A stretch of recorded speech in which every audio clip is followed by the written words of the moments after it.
So my name is Rourke, and I'm a person in recovery, and for me, how I define that is that I haven't had a drink or a drug in the last 10 years of my life. I remember being a little kid, and I remember I must have been like 9 or 10, and just thinking, man, I just wish I could die.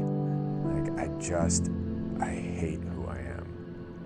Being a teenager and having to go to a school, and I was the smallest kid, and I just got picked on, and I was told that I wasn't enough. And at the time, I was just like, I'm alone. I'm alone. I had two really good friends, and we get the bright idea of, hey, let's go upstairs and let's take a shot. 2 turned into 3, 3 turned into 4, 4 turned into 5, and we kept going until we couldn't see straight. 2 things with that. One, once I started, there was no stopping it. It fixed everything I wanted, you know. And that was the second thing. Like, I found myself.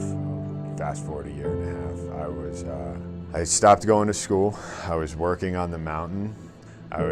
During lunch break, I'd wake up in the morning. I'd actually have to go to this bar that was right on the mountain, and they knew me because when I walked in, they'd pour a tall shot with a straw in it because I couldn't pick it up because I was shaking so bad.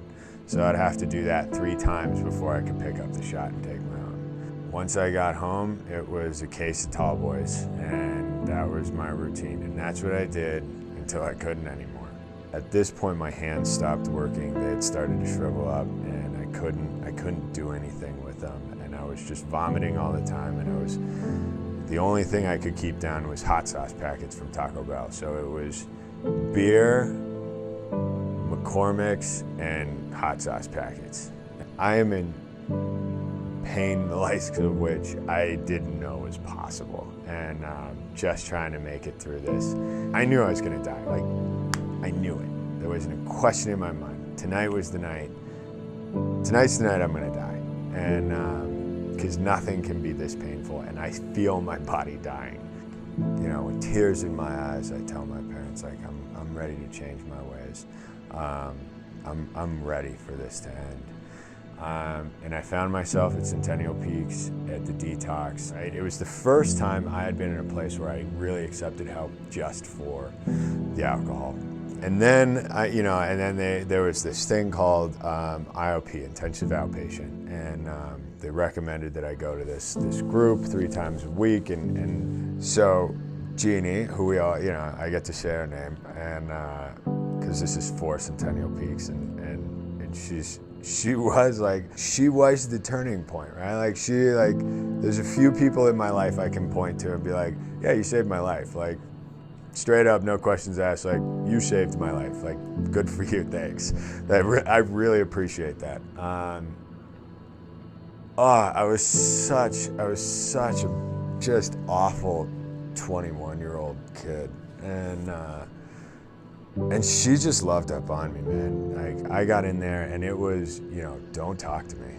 2 fingers up, I'll tell you which ones, and don't talk to me. Like, just don't talk to me. As I was doing that, I'm drifting from this group, this IOP with Jeannie, and bless her, because she called me regularly, and that becomes really important.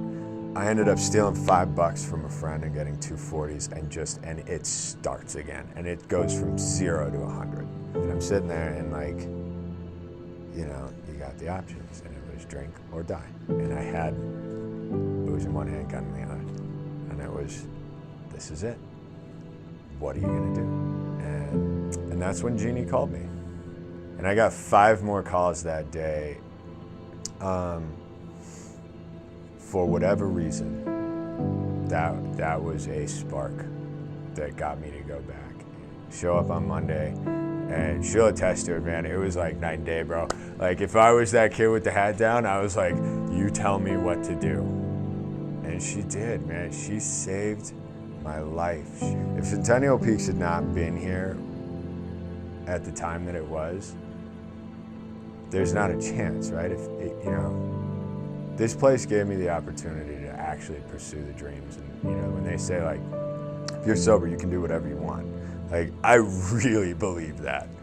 You know, I said at the beginning, I'm celebrating 10 years of recovery, and over those 10 years, I've really started dedicating my life to understanding and advocating for and creating opportunity for anybody seeking recovery. I've gotten an opportunity to speak at the White House. I'm currently working on creating legislation for our state. The Attorney General appointed me to the first recovery committee of the state. I have been immensely blessed in my recovery, and it all started with one person calling me up and saying, "Hey, I hope you're doing okay." And then when I was ready, throwing out the rundown without a second thought and saying, "We're going to help you right where you're